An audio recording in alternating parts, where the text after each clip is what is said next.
ili tuweze kutoka.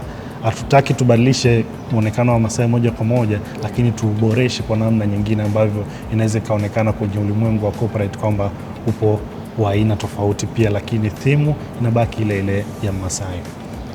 Okay. Ni tukio gani ambalo lilikupa exposure kwenye kazi yako ambayo unaifanya? Tukio lilonipa exposure ni mengi, lakini kubwa nilianzia la chuoni. Nilianzia chuoni. Kipindi tuko chuoni IFM tulikuwa na tukio ambalo kila mwaka tunafanya, inaitwa Career Day. Kwa lile tukio mimi nilisimama kama kuidefend tamaduni yetu. Kwa nilivaa Kimasai, nikawa na mkuki na mishale. Kwa hiyo baada ya watu kuwa na mvuto wa kuona zile hataya za Kimasai kumbe zinavaliwa mjini, ikawa imenipa hamasa sasa kwamba kumbe hichi kitu kinaweza kuwa na muendelezo na kikaendelea kuishi. Kwa hiyo baada ya kugraduate pia nilivaa Kimasai na fujo nikavaa joho. Ikawa mimi ndo gumzo kwenye graduation nzima. Watu wanaongelea kwamba kutoka kwenye kuchunga ng'ombe mpaka degree sasa Masai yameonekana. Kwa hiyo yale matukio yamenipa hamasa kuona kwamba kumbe tamaduni yangu bado inaweza kanipa mimi nafasi ya kuendelea kuonekana au nafasi ya kuendelea kuuza hizi bidhaa kwa urahisi zaidi. Okay. Kuna nafasi ambayo isha kutokea labda wewe ukaenda sehemu lakini ukakataliwa kutokana na kazi unayoifanya? Hapana. Okay. Hapana. Kwa sababu wanaotualika kwenye event wanajua kabisa tunamwalika mtu wa namna fulani na anafanya kitu gani. Kwa hiyo mpaka leo hatujawahi kupata nafasi hiyo ya kukataliwa kwenye event ambayo tumealikwa au tumeenda kuhudhuria. Na ni changamoto gani? Umesema changamoto umeisema, lakini kama designer ukiachana material labda ukiachana na kuchange perspectives za watu, wewe kama designer ni changamoto gani kubwa inakukuta wewe kwenye kazi yako? Changamoto kubwa ambayo inanikuta ni wakati mwingine ni watu wa kufanya nao kazi. Wale wanaotengeneza zile accessories sasa. Sababu unaweza kuwa na material lakini kama hauna wale watendaji unaweza kubakiwa nayo na material yako tu. Kwa hiyo wale wamama wanakuta ni wamama wa nyumbani, wana shughuli zao nyingi wanazozifanya. Kwa hiyo mpaka umkabidhi kazi yako aimalize inakuwa ni changamoto. Kwa hiyo inabidi wakati mwingine unatumia gharama kubwa kuhakikisha anafanikisha kazi yako kwa wakati ili tu kuokoa kama ni oda unayo kwa mteja au ni event ya mteja unataka ikamilishe ili iende kwa wakati. Kwa hiyo ni watu wa kufanya nao kazi na wenye mwamko wa kufanya hizi kazi au kuendeleza hii tamaduni ya Kimasai bado ni wachache.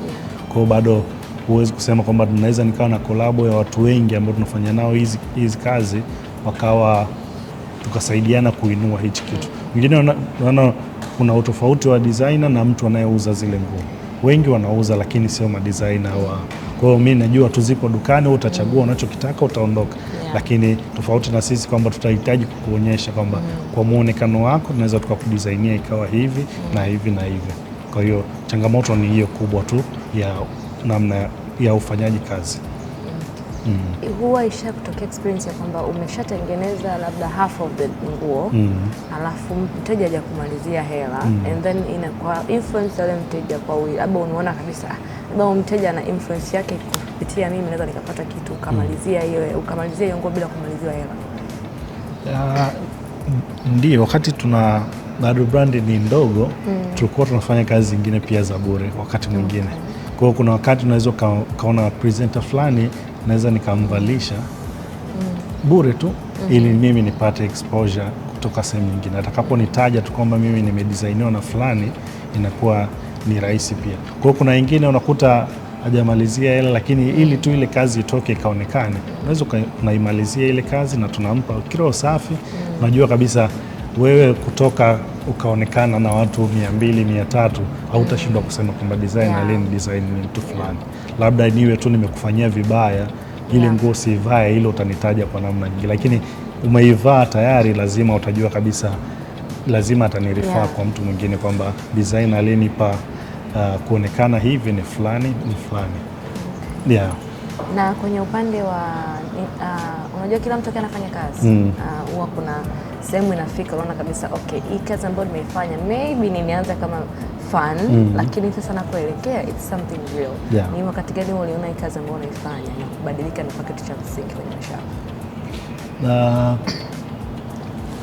Wakati natoka form 4 kwenda advance ndo wakati ambao niliona kazi ya sanaa ambayo naifanya inaweza kanibadilishia maisha. Kwa sababu kulikuwa na kipindi unafanya kazi kuhakikisha unaweza ukajilipia ada na survival zingine zote ambazo, kwa hiyo kuona kwamba kumbe kuna possibility ya mimi kujilipia ada kutokana na kazi ya sanaa ninayoifanya ikanirahisisha mimi sasa kuendelea kukaza buti.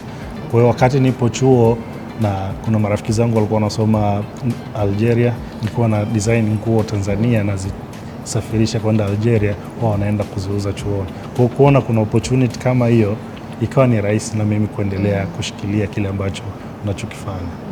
Yeah. Okay.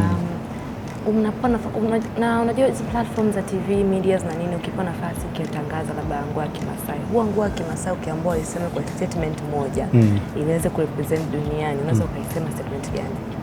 Statement ambayo inaweza ka represent nguo ya Kimasai, naweza kusema nguo ya Kimasai sio vazi tu, bali ni historia, maisha halisia na fursa ya utambulisho wa halisia kwa Mtanzania kwa ujumla.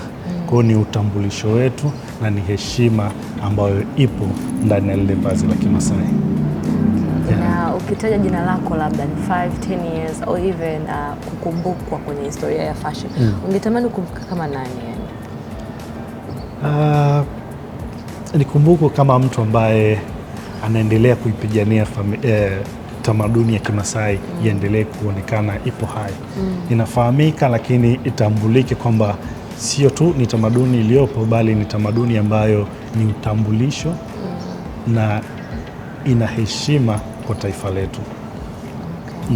Na ni mtu gani ambaye labda tuseme anaweza kuwa amekutia moyo au amekuinfluence whether ni kwenye upande wa kimaisha, kupambana kama kijana mdogo ambaye ulianza kupambana kwenye upande wa dreams zako, lakini pia au kwenye upande wa fashion design? Do you have anyone inspires you kwenye upande wa fashion au kwenye upande wa duniani kwenye mambo ambayo unayafanya? Na kwenye upande wa fashion, rafiki yangu mkubwa sana anaye-inspire ni Kurwa Mkondule.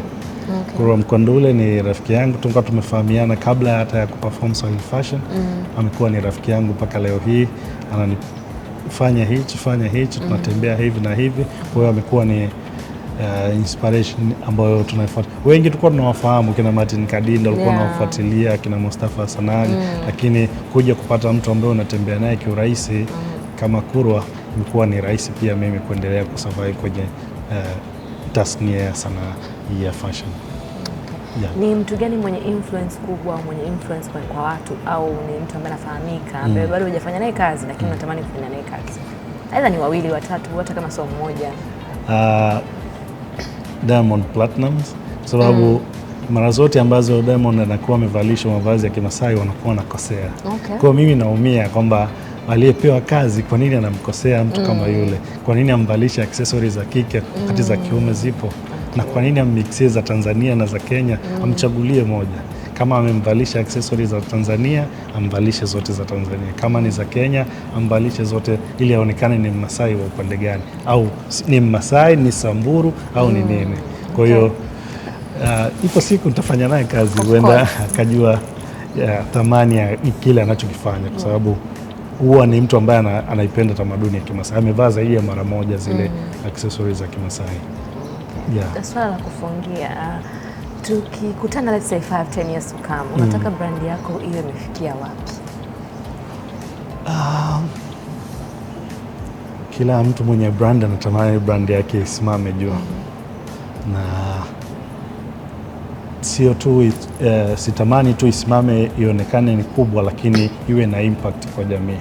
Kwamba kwa nini inaonekana ni kubwa? Inaonekana ni kubwa kwa sababu imewainua kikundi cha wamama sehemu fulani hivi, wanatengeneza accessories zao, wanauza kupitia mimi. Kwa sababu tulipofikia sasa hivi tunahitaji kuwa na tunataka kuwa na e-commerce system ambayo tutakuwa tunauza zile accessories za Kimasai online. Kwa hiyo pia tutakuwa na suppliers wengi ambao wanazalisha zile bidhaa. Kwa hiyo natamani brand yangu inapokuwa na hawa wazalishaji na wenyewe waendelee kukua kwa kupata nafasi ya kuuza kwenye platform yetu. Yeah. Na kwa kijana ambaye labda yuko nyumbani na kuangalia labda ni Masai sio Masai, lakini anataka kuingia kwenye biashara ambayo unaifanya wewe, ni kitu gani cha msingi labda unatamani akifahamu au mshauri kabla hajaingia kwenye fashion? Cha kumshauri tu mtu yote mwenye talent au ni design, anatamani kufanya kazi ya design, kama anatamani kufanya kiasi, endelee kutamani. Aanze kufanya kwa udogo ule anaotamani kuanza nao. Aanze vile vile kidogo, ndio kitakapokuwa zaidi anazidi kukua na kuonekana. Kwa sababu kutamani tu kitu bila kufanya akikupi nafasi ya kuonekana. Ila unapofanya ni watu wanaendelea kufuatilia mpaka sasa unaona kabisa nifika sehemu ambayo sihitaji tena kwenda kuomba kazi, ila kazi zinakuja nilipo mimi, zinanifuata zenyewe.